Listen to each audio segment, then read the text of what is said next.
experience before too, if a family member's up with diabetes or a heart issue or any type of health issue even for yourself. You're not a doctor, probably most of you listening to this, but you've become pretty knowledgeable, haven't you, about some area of your life, whether that's something you've studied in school or a career you've chosen you think you choose, or like in my case, there was an illness for my dad. I consider myself pretty damn close to an expert on that topic now. I've read so many books, I've studied, I've Googled, I've read research, I've read about the different chemos, alternative treatments, I've read about eating green. I mean, you name it, right? Like, I've gone crazy on that topic. And again, I'm not an oncologist, but I went from knowing absolutely nothing to 3 years later having an immense amount of knowledge. It's probably one of the 10 things I know most about in my life right now.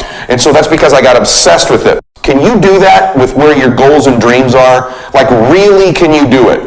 Because the truth of the matter is, in society today, society is conspiring all the time in our culture to completely distract you so you never win. To just divert your focus and attention. Look over here. Look at this shiny thing. Look at this TV show. Look at this sports team. Worry about what's going on here in this war. And they get these different things on television and our phones and in our lives to just get us distracted so we never get obsessed. We never get laser focused for an extended period of time. Ask yourself truthfully, your big goals and dreams, are you really clear on what they are? Because if you don't have that, we can't even get started. But assuming you've listened to all of my previous content before, you know how mandatory it is to be clear and specific for what you want, right? But then the next layer is this. Can you get laser obsessively focused almost to its exclusivity, almost, but for an extended period of time? Can you honestly say you've done that for an extended period? I'm talking about a year, 2 years, 3 years, 4 years, 5 years, even a decade, towards something you want so badly. You want it like oxygen. It's like you want it like you want to eat. You want it like you want to live, right? Well, are you extendedly laser focused on it, or do you get distracted easily?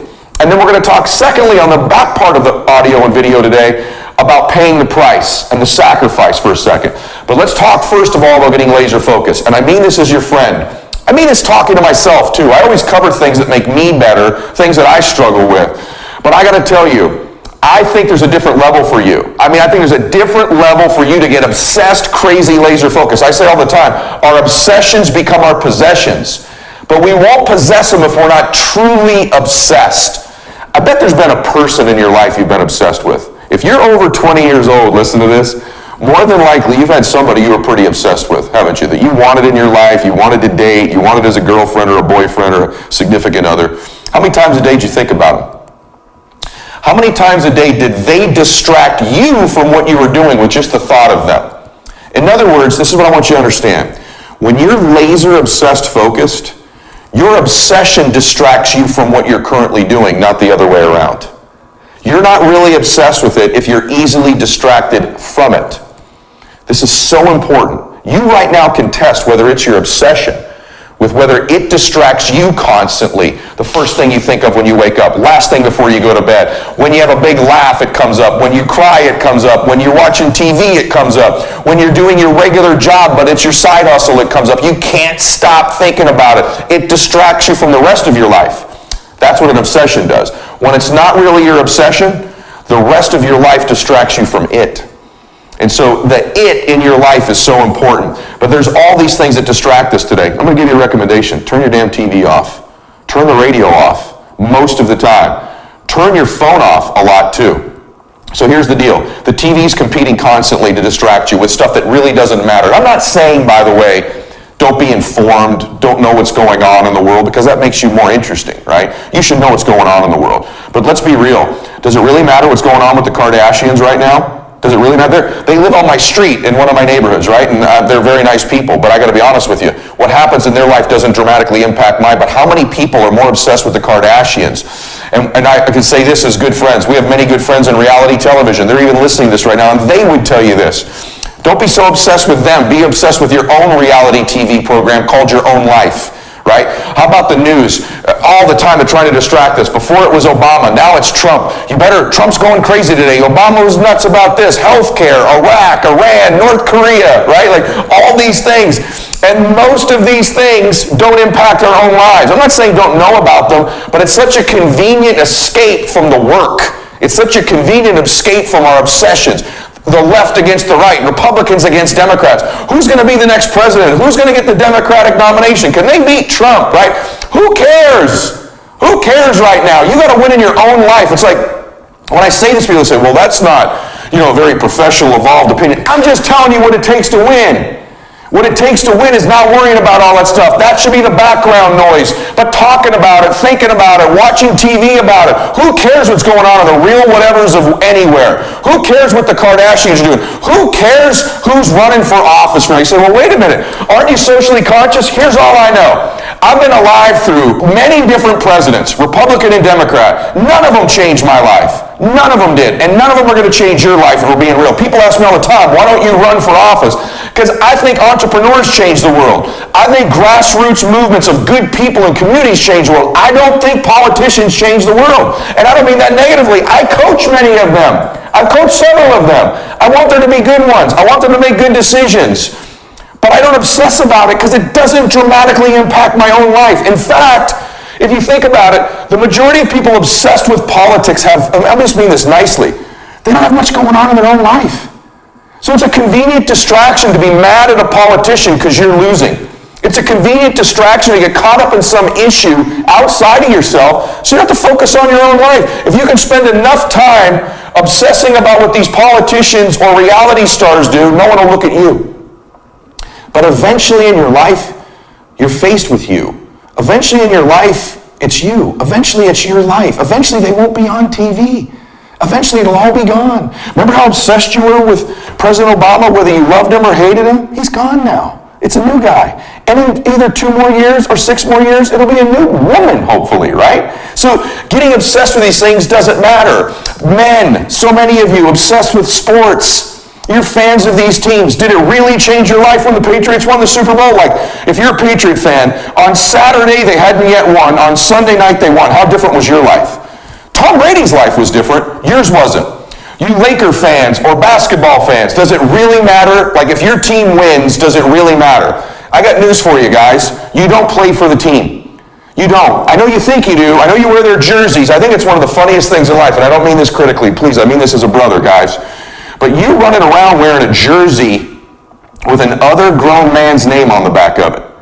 Isn't that a little bit ridiculous? I mean, some of you ladies are nodding right now. My husband needs to hear this. Hey, dude, I don't mean this critically, but really, a grown-ass man, you're wearing the name of another man on the back of your jersey every single day.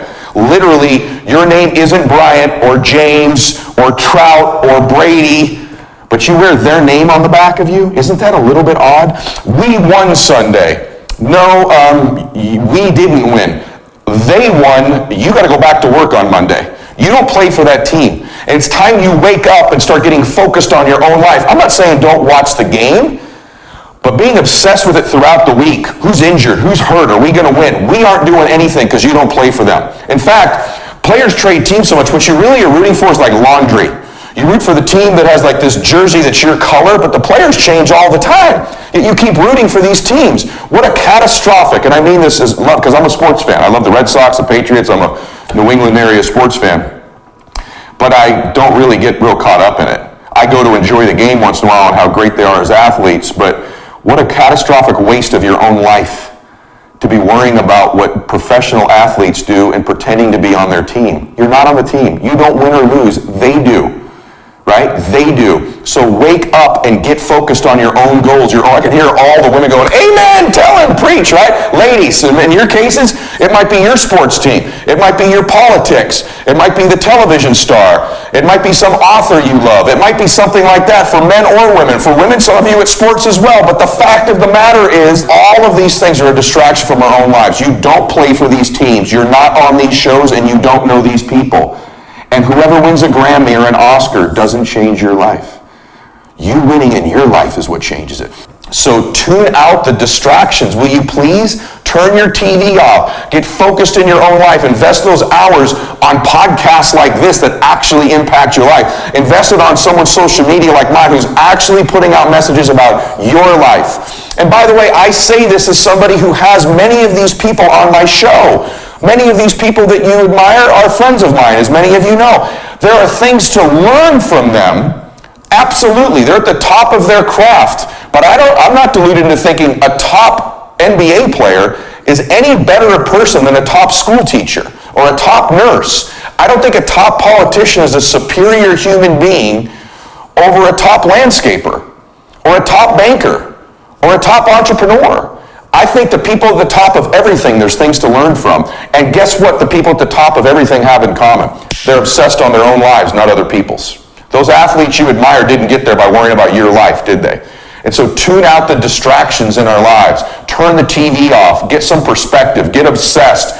Because we do it because it's an escape, because we don't have to look at ourselves. I'm challenging you to look at yourself.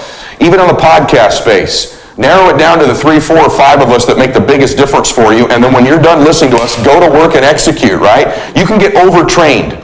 You can listen to too many different shows. I happen to think you should be listening to mine because I think it's the best content. But pick a few, right? Don't be listening to 40 of them because there's time that you could be executing in your life. If you listen to it in the car, at the gym, listen to as many as you want. But off of those times, pick 3 or 4 and the rest of the time be executing on your dream. So what I'm telling you is CNN, ESPN, Fox News, right? The E channel. I have friends on all those channels. They're out to take you from your dreams. They're part of the enemy of stealing your dreams because they just, not consciously, but they take your time. They divert your focus. Can you get obsessed on one thing? What other things divert our focus? The things in life that don't matter. Our own negative thoughts, our own insecurities, our own weaknesses. These distract us. Failure distracts us. Gossiping of other people distracts us. Talking about other people. Worrying about haters. Getting caught up in things that don't matter in our life. Drugs and alcohol distract us. There's all these things. When you start to pile them into life, what's your distraction? Just be honest. Is it living vicariously through your children? Is it living through them and their soccer team and their little league and their grades? Are you distracted by living through your children? Are you distracted by ESPN? Are you distracted by movies, Netflix, video games, gossip, haters, Fox News, CNN, right? Your problems. Are you distracted with things that don't matter in your life? There's all these things competing to get you to not be focused. How about your insecurities? How about your fears? How about your worries or your problems? Are you using all of these? Do you your relationship issues, does it distract you from your big goals? Do you let these things, do you almost willingly do it? Here's what I think. Most of us are willing participants in our own distraction. And we need to be willing participants in our own focus, in our own obsessions, and getting ourselves back on plan. Because remember what I told you, if you're really obsessed, the obsession will distract you from these things. But if you're not obsessed, these things will distract you from that thing. And this requires self-auditing on your part. And so that's the part one that I think steals more dreams than almost anything in life right now, is this obsession with distraction. It's the obsession with other people think about us. It's all of these things competing except the one thing that matters, the one thing. But the best of the best, listen to me, the one thing dominates their life. The reason some of the athletes I work with have a hard time when they retire, can I be honest with you? Because they were so great at what they did because they were so obsessed on that one thing. When that one thing is gone, they don't know what to do with themselves with all these distractions now. Because the best in everything don't live with distraction, they live with obsession and focus. I'm not saying don't be a complete person, but I'm saying for you to complete your journey towards maxing out, for you to completely max out your life, you must eliminate all of these things that take you by the wayside. And so now the second part of the coin, if we're going to win, right, is the sacrifice. I want you to write this down. I need to embrace the suffering. You know, there's something powerful that once you just sort of embrace the fact that in order to achieve something big, you've got to get rid of these distractions. And then the other layer of it is you're probably going to have some suffering to get there or some sacrifice to get there. And so once you've embraced and decided that this suffering, this sacrifice you're making is an indicator of progress. It's an indicator of obsession. Suffering and sacrifice and hard work is an indication of progress towards our dreams. The lack of sacrifice, the lack of suffering in our lives, its removal, its non-existence also equates to a non-existence of a great life, a non-existence of a dream happening, a big one anyway. And so embrace the fact that you're going to have to sacrifice and suffer to some extent. Once you've embraced that it's going to happen, it's almost not that bad. It's kind of like those of you that are fit. We already know, and you already know even if you're not, you've sort of accepted that before you go to the gym and get there, you're going to have to suffer. And we go anyway. It becomes a habit. No one goes into a gym thinking, I'm not going to have to sacrifice or suffer. There'll be no discomfort or no pain. But millions of people go anyway, don't they, to the gym? On some level, they're suffering in the gym, whether it's breathing heavy or sweating or aches or pains or stress. Everything in the gym is a sacrifice, and to some extent, you're suffering, going through some pain. You know it before you go, don't you? Yet most of us go all the time. Yet in life, outside of that one area, most of us are worried about suffering. We're afraid of it. When we're suffering and sacrificing, we wonder whether it's worth it. We wonder whether we're supposed to. We wonder whether sacrifice or setbacks or suffering is a sign it's not our real dream, don't we? See, at the gym, you never think, I'm going through some pain and discomfort. This must be a sign I shouldn't be at the gym. You'd never think that. It goes with the territory. Everyone knows this. Build a bicep or a tricep or a chest or legs. You have to break it down, suffer and sacrifice for it to grow. So while it's happening, there's no part of you that says, this isn't right. In fact, the indication of the pain and sacrifice and sweat, don't you feel better at the gym? You're like, wow, I really sacrificed today. I really suffered. So in that area, we all know to the extent we suffer and sacrifice is to the extent we grow. And your body is a metaphor for the rest of your life. But the rest of our life, every time we sweat, every time we sacrifice, every time we suffer, we don't do what we do at the gym. We start saying, well, wait a minute. Maybe I'm not supposed to be doing this. Maybe I'm not cut out. Maybe it's not my destiny. Maybe I just can't do it. It's the most unbelievable, ridiculous conclusion we draw, but it's what everybody does, which is another form of distraction, is doubt. The coins flip on each other all the time, don't they? Another form of distraction is just doubt, and doubt comes from the suffer. It comes from a loss. It comes from fear. It comes from the sacrifice. And so just remember this. You're supposed to suffer and sacrifice. So let me ask you a question. What are you willing to risk in order to make your dream come true? Nothing ventured, nothing gained. You're going to take a risk. Maybe it's financial. Maybe it's a risk of time. Maybe it's a risk at your job. Maybe it's a risk of looking bad. Maybe it's a risk of failing, of falling on your face, of going broke, of going through pain, of going through anxiety. Maybe it's even a risk in a relationship that's just going to be difficult while you do this. What are you willing to risk in order to win? And you have to accept that, because remember what I'm going to tell you. The price you will pay for not making your dream come true is far greater than the one that you will pay to make it come true. Want me to say it again? The price you will pay, the suffering you will go through to make your dream come true is incredibly small, infinitely smaller than the price you will pay if you never do. You'll pay that one the rest of your life. And so ask yourself what you're willing to risk. What's the price you're willing to pay? Because what most people do when they're trying to chase their dream or their big outcome, the whole time they're negotiating the price in their head. They're negotiating it. Should I continue to do it? Is it worth it? I don't know if I can continue anymore. It's getting higher, and that price is failure. That price is setback. That price is looking back. That price can be financial, literally a physical price. And what happens is, if you don't negotiate that price in advance, it's going to steal your focus and energy and become another distraction. One of the great distractions of chasing our dreams is this thing that goes off in our head as we're negotiating the price we're paying.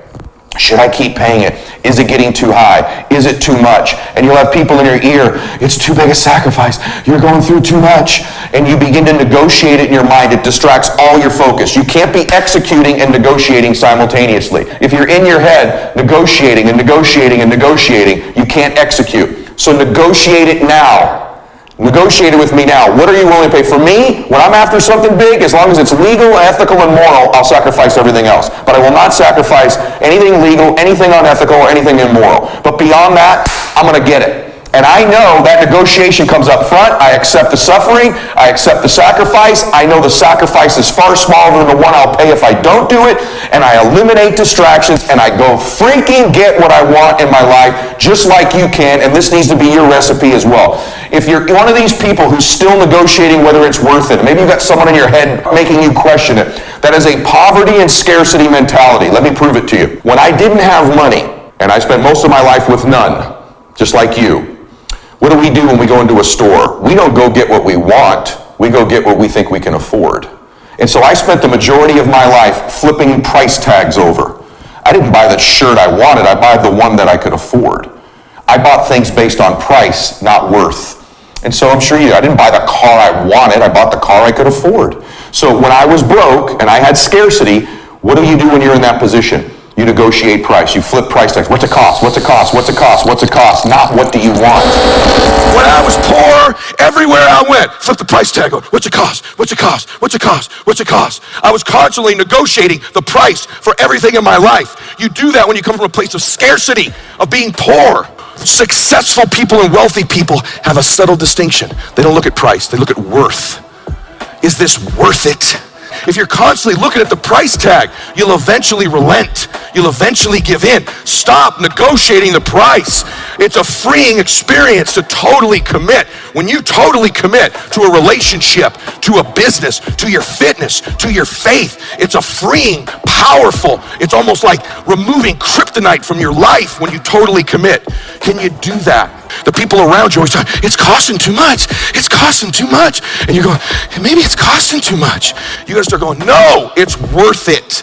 It's not the price, it's the worth. It's a subtle distinction in your life. That same scarcity mentality we do in going after our dreams. We want to acquire our dream. You can't be in price tag mode. What's it cost? What's it cost? What's it cost? You never get what you want. Decide in advance what it's going to cost, and then decide. Here's the subtle distinction. Successful people don't negotiate the cost of something.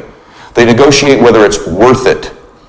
That's subtle. It's very subtle. If you're a person who's always thinking about what it's costing you in the sacrifice towards your dream, you're always going to be negotiating it. But if you can decide in advance that the cost is worth it, the negotiation stops and you go execute. What I'm telling you is if you really want something bad enough, it's worth it.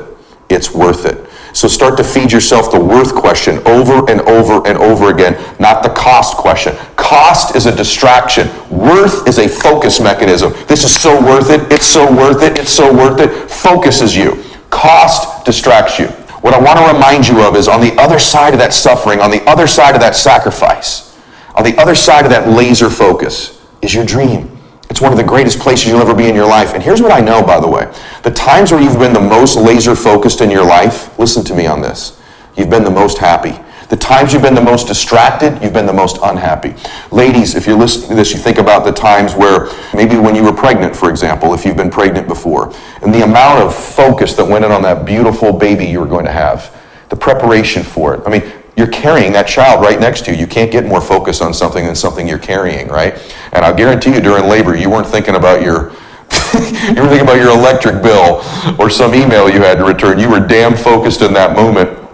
And I'll bet that baby made you almost happier than you ever been in your life. For some of you, that when you were cramming for finals in your life, right? That first time you were cramming and it was so laser focused on something and you were happy. You know, the truth is that was a happy time in your life. For some of you that have built some businesses or maybe when you were in your courtship dating who you're now married to, you were so focused, weren't you, during that time with that person? I mean, they were some of the happiest times of your life. The most focused times in our life, the less distracted times in our life, also equals the happiest times in our life. So if you really want true bliss, you want true fulfillment, it comes from eliminating the distractions and becoming obsessed. There are healthy obsessions in life.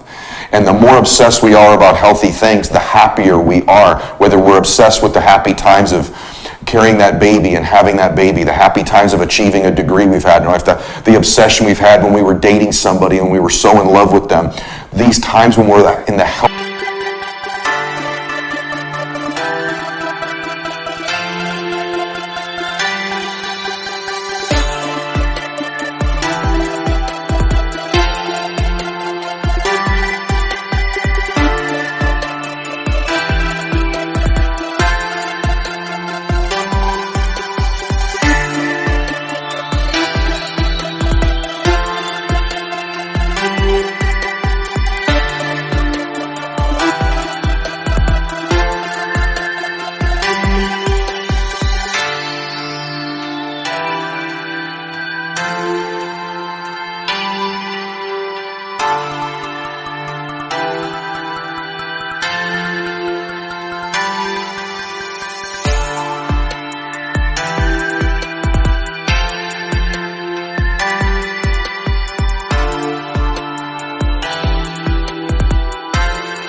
our obsessions is when we're the happiest. So I want to challenge you today to make that shift of eliminating these distractions and elevating your level of focus in your life. And remember this, there's three things that I want you to be controlling: your state, your story, and your strategy. State, story, strategy. What's your state? Are you in a state of focus? Are you pumped up? Are you breathing deeply? Are you lasered in on something? Are you completely in there? Or is your state a distracted, diverted state? Right? Hunched over, watching TV, looking at your phone, worrying about Iraq, worrying about North Korea, worrying about Trump, worrying about Obama, worrying about an election, worrying about who's in a fight on a reality show, right? All of that stuff distracts us. Or are you in a state totally pumped up, totally focused on your dreams, lasered in? Number two, what's the story you're telling yourself? Are you telling yourself the sacrifice is worth it, the suffering is worth it, that the price you're going to pay is worth it, and that you're going to get on the other side and great things are going to happen and your obsessions become your possessions, and this is the happiest you've ever been before, and your life matters, and you're not some fan of some team, you're a fan of your own life. That when we win, we really win. When you win the game of your own life, you really win. Not when the Patriots or Lakers win, but when I win, and you're telling yourself that story. Or you're telling yourself the other story. Hey man, I hope we get our quarterback on Sunday. I hope LeBron can drop 25, And you tell this distracted story that's completely meaningless in your own life about some sports team, right? Which story are you telling yourself? The one of your own life or hiding in the story of other people's lives? Let me say that to you again. Are you telling the story of your own life? Or are you hiding in the story of other people's lives? We hide in the story of other people's lives through gossip of people that are around us, talking bad about them. We hide in reality TV, we hide in the news, we hide in politicians, and we hide pretending we play for these sports teams.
Those are all stories about other people's lives.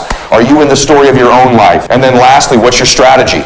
You got to execute on your strategy. You have a very detailed plan to make that story you're telling a reality, and everything transforms in your life. Man, I hope this helped you today. It helped me. I'm pumped up right now. If you're listening to this, you can probably hear it. If you're watching it, I know you can see it. And that's a reminder, by the way. If you're watching this on YouTube, you got to be listening to this on audio. You got to get on Spotify or iTunes or edmylett.com. Have the audio version, because I'm starting to put different content on video and audio platforms. If you're listening to this on audio on iTunes or Spotify, go subscribe to my YouTube channel. Make sure you're getting the video content as well.